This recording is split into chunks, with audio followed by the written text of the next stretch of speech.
குருவே சரணம், குருவே துணை. இறைபக்தி டிவி பார்வையாளர்களுக்கு என்னுடைய முதல் வணக்கம்.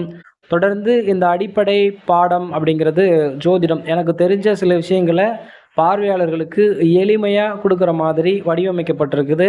ஜோதி ப்ளஸ் இடம். ஒரு ஜோதியை கொண்டு நாம் ஒரு சில விஷயங்களுக்கான நிதானமான ஒரு தீர்வை எடுக்கக்கூடியது தான் இந்த ஜோதிடம். நம்ம வாழ்வியல் சம்பந்தமான சில கேள்விகளுக்கு பதில் சொல்லக்கூடியது இந்த ஜோதிட கலை அப்படிங்கிறத மட்டும் நம்ம எளிமையாக சொல்லிட்டு நேரடியாக இந்த அடிப்படை பாடம் வகுப்புக்கு போயிடுவோம். குறிப்பாக ஒரு ஜோதிடத்தில் 12 ராசிகளினுடைய சூட்சமம் தெரிந்தாலே அந்த நபர் ஒரு ஜோதிடத்தில் நிபுணத்துவம் பெறுவார் அப்படின்னு நம்ம ஆசிரியர் சொல்லியிருந்தாங்க. அந்த வகையில் குறிப்பாக ஒரு 12 ராசிகளுக்கு இந்த உலகத்தில் உள்ள அனைத்து பொருட்களையும் அனைத்து இடங்களையும் நம்ம அதில் அடக்கி அது நம்ம கற்பனை ஆற்றலால் நம்ம அதை செயல்படுத்தும் பொழுது இந்த பிரபஞ்சம் சில விஷயங்களை நமக்கு வெளிப்படுத்தும். அதை ஒருவர் ஜெனிக்கக்கூடிய நேரத்தில் இருக்கக்கூடிய கிரகங்களை அடிப்படையாக வைத்து நம் பலன் சொல்லும் பொழுது அது பிரபஞ்சத்தோடும் இந்த பஞ்சபூதங்களோடும் நவ கிரகங்களோடும் தொடர்பை பலாபலனை நிர்ணயம் செய்கிறது அப்படிங்கிறதுக்கான உதாரணம் தான் இந்த ஜோதிடக்கலை. இந்த வகையில் இந்த 12 ராசிகளினுடைய பாலினம் என்ன அப்படிங்கிறத நம்ம முதல்ல தெரிஞ்சுக்கணும்.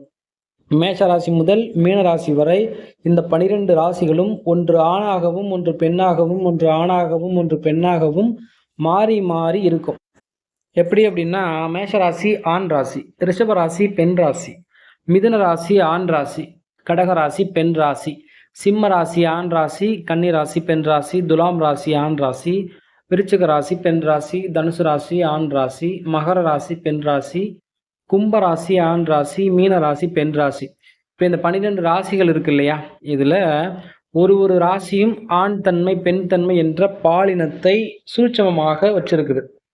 இதை மட்டும் வச்சு நம்ம என்ன சார் பலன் சொல்ல முடியும் அப்படின்னா, ஒருவர் ஜனிக்கும் பொழுது ஒரு ஆணினுடைய ஜனன ஜாதகத்தில் அந்த ஆணுடைய கிரகங்கள் அமையக்கூடிய ஒவ்வொரு ராசியும் பெண் தன்மை உள்ள இடத்தில் அமையக்கூடிய கிரகங்கள் பெண் போன்ற ஒரு சில குணாதிசயங்களை வெளிப்படுத்தும்.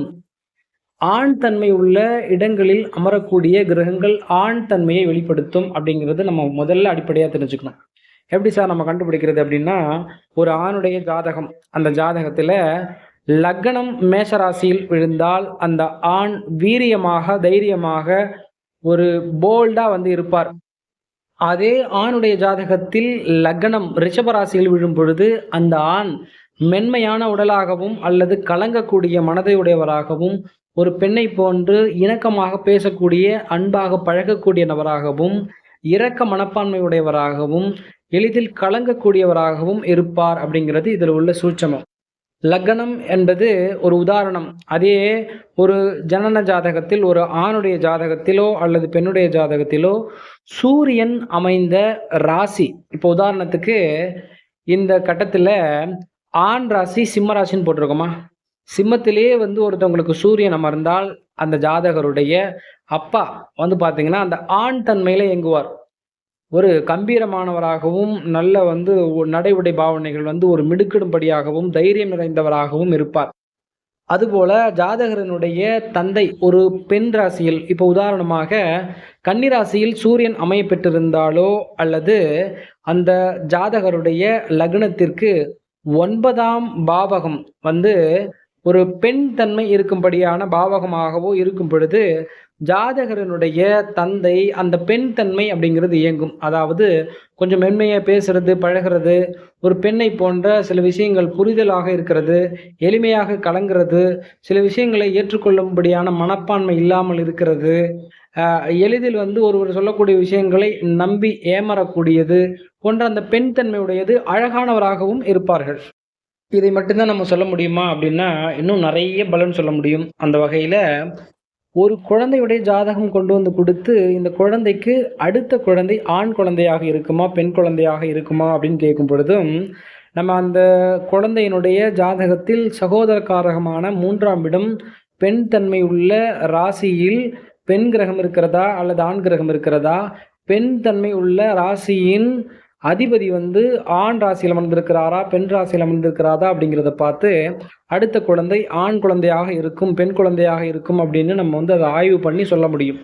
இந்த கிரகங்களுடைய ஆண் தன்மை, பெண் தன்மையை வைத்து நம்ம வேற என்னலாம் சொல்ல முடியும் அப்படின்னா, சாதாரணமாக நம்ம ராசி பலன் சொல்லலாம். ராசி பலன் அப்படிங்கிறது ஒண்ணுமில்ல. ஒரு துலாம் ராசியில் பிறந்த பெண். நீங்களே இந்த பதிவு பார்க்கக்கூடியவங்க ஒரு துலாம் ராசியில பிறந்த பெண்ணாக இருந்தால், சந்திரன் நின்ற ராசி துலாம் ராசி. உடல் காரகன் சந்திரன்.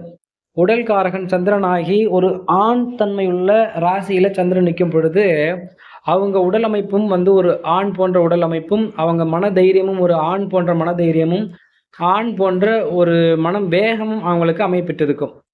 அடிப்படையா முதல்ல வந்து நிறைய விஷயம் நம்ம மனப்பாடம் பண்ணணும். அந்த வகையில இது ஆண் ராசி, இது பெண் ராசி அப்படிங்கிறத சாதாரணமாக நீங்க மனதில் வைத்துக்கொண்டாலே போதும். அதை வைத்து இன்னும் அபரிவிதமான பலன் அப்படிங்கிறது உங்க அனுபவத்துல நிறைய கிடைக்கும். நம்ம அடுத்து என்ன பார்க்க போறோம் அப்படிங்கிறத பார்க்கலாம்.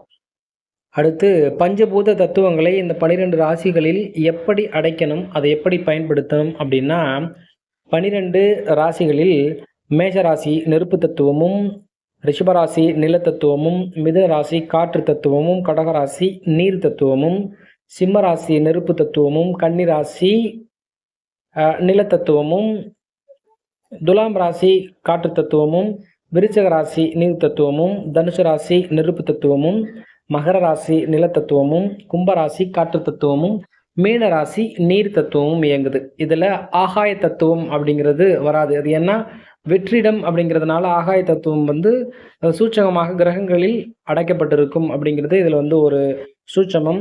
இந்த பஞ்சபூத தத்துவங்களை நம்ம எது மாதிரி ஜாதகத்தில் பார்த்து பலன் சொல்லணும் அப்படின்னா, ஒருவருடைய ஜனன ஜாதகத்தில் லக்னம் அமர்ந்த வீடு ஒரு நெருப்பு தத்துவமாக இருந்தால் நெருப்பினுடைய தன்மையை வெளிப்படுத்தும். நில தத்துவமாக இருந்தால் நிலத்தினுடைய தன்மையை வெளிப்படுத்தும். காற்று தத்துவமாக இருந்தால் காற்றினுடைய தன்மையை வெளிப்படுத்தும். நீர் தத்துவமாக இருந்தால் நீரினுடைய தன்மையை வெளிப்படுத்தும். இது எப்படிங்க நம்ம புரிஞ்சுக்கிறது அப்படின்னா, சனி அப்படிங்கிற கிரகம் வேலையை குறிக்கக்கூடிய கிரகம். ஒருவருடைய ஜனன ஜாதகத்தில் காட்டு ராசிகளில் சனி பகவான் அமர்ந்தால் அவங்க வேலையை கொஞ்சம் அலைஞ்சு திரிகிற மாதிரி வேலையை கொடுத்துரும். சனி பகவான் அல்லது 10ஆம் அதிபதி, ஒரு லக்னத்திற்கு 10ஆம் அதிபதியாக இருக்கக்கூடிய கிரகம் காற்று ராசிகளில் அமர்ந்தால் அலைச்சலான வேலை. இப்போ மார்க்கெட்டிங் துறையெல்லாம் இருக்கிறாங்க இல்லையா, ஒரு இடத்துலேருந்து இன்னொரு இடத்துக்கு போகிறது, ஒரு வேலைக்காக பயணம் பண்ணுறது அப்படிங்கிற மாதிரி காற்று தத்துவம் அப்படிங்கிறது இயங்கும். இது உதாரணத்துக்காக சொல்கிறது. இப்போ நில தத்துவத்தில் சனி பகவான் இருக்கும் பொழுது ஒரு பர்மனண்ட் ஜாப் அப்படிங்கிற மாதிரியும், ஒரு 10ஆம் அதிபதியை வைத்து நாம் பலன் சொல்லும் பொழுது கொஞ்சம் நிதானம் அப்படிங்கிறது அவங்களுக்கு அதிகமாக இருக்கும், பொறுமை இருக்கும் அப்படிங்கிற மாதிரி நம்ம வந்து சொல்ல முடியும். வெறும் பஞ்சபூத தத்துவங்களை வைத்து நாம் அதிக பலன் எடுக்கலாம். சந்திரன் ஒருவருடைய ஜாதகத்தில் உதாரணமாக இந்த நீர் தத்துவம் இயங்கக்கூடிய கடகராசியோ அல்லது விருச்சக ராசியோ அல்லது மீன ராசியிலோ அமரும் பொழுது உடல் காரகன் சந்திரன், அதாவது மனோகாரகன் சந்திரன், பயணத்திற்கு காரகன் சந்திரன்.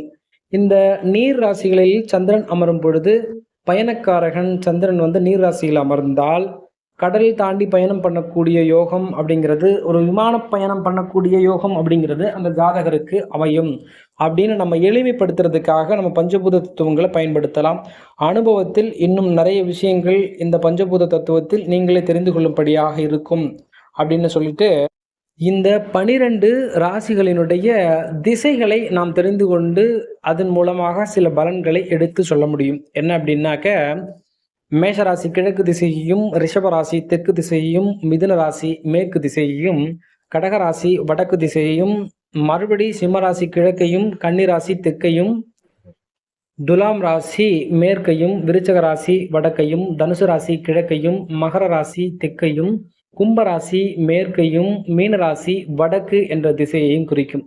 இந்த திசைகளை நம்ம வந்து மனப்பாடம் பண்ணி வச்சுக்கணும். ஒரு ஜாதகத்தில் ராசி கட்டத்தில் உள்ள திசைகளை வைத்து நம்ம என்னெல்லாம் பலன் சொல்ல முடியும் அப்படின்னா, அந்த ஜாதகருடைய லக்னம் விழுந்த ராசிக்கு 7வது ராசி என்ன திசையோ அந்த திசையிலிருந்து மனைவியை குறிக்கக்கூடிய கிரகம் ஒரு ஆணுடைய ஜாதகத்தில் வரக்கூடிய வாய்ப்பும், ஒரு பெண்ணுடைய ஜாதகத்தில் கணவனை குறிக்கக்கூடிய கிரகம் வரக்கூடிய அமைப்பும் இருக்கும். உதாரணமாக இப்போ மீன ராசியில் ஒருவர் பிறந்திருக்கிறார், அதாவது மீன லக்னத்தில் ஒருவர் ஜனித்து அவருடைய திருமண வாழ்க்கைக்கு வரக்கூடிய மனைவி எந்த திசையிலிருந்து வருவாங்க அப்படின்னு பார்க்கறதுக்காக, நம்ம மீனத்திலிருந்து 7ஆம் இடமாகிய கன்னி ராசி தெற்கு திசையை குறிக்குது.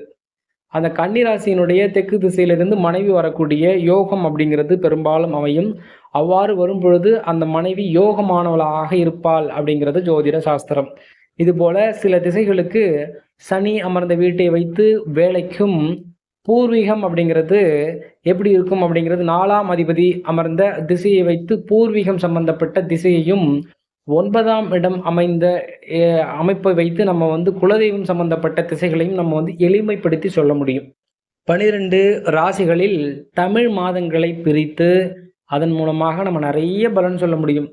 அதில் என்னென்னா, சித்திரை மாதம் மேஷ ராசியையும், வைகாசி மாதம் ரிஷப ராசியையும், ஆனி மாதம் மிதுன ராசியையும், ஆடி மாதம் கடக ராசியையும், ஆவணி மாதம் சிம்ம ராசியையும், புரட்டாசி மாதம் கன்னி ராசியையும், ஐப்பசி மாதம் துலாம் ராசியையும், கார்த்திகை மாதம் விருச்சக ராசியையும், மார்கழி மாதம் தனுசு ராசியையும், தை மாதம் மகர ராசியையும், மாசி மாதம் கும்பராசியையும், பங்குனி மாதம் மீன ராசியையும் குறிக்கக்கூடியது.